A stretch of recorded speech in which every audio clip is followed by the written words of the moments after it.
তুমি ফজরের নামাজ পড়ো, তুমি জোহরের নামাজ পড়ো, আসরের নামাজ পড়ো, মাগরিবের নামাজ পড়ো, তুমি এশারের নামাজ পড়ো, কিন্তু সব ধরনের নামাজ পড়ার পরেও তোমার আচরণ, তোমার ব্যবহার, তোমার কর্কট ভাষা তোমার এখনো কেন পরিবর্তন হয় না? তুমি জানো না?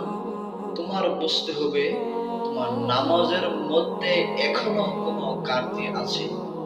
তুমি 30 বছর ধরে তুমি নামাজ পড়ো, কিন্তু তুমি সুদ খাওয়া এখনো ছাড়ো নাই, তুমি ঘুষ খাওয়া এখনো ছাড়ো নাই, তুমি মানুষের হক নষ্ট করা তুমি এখনো ছাড়ো নাই।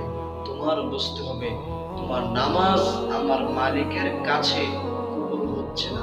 তাহলে তোমার এই নামাজ দিয়ে তোমার কি হবে?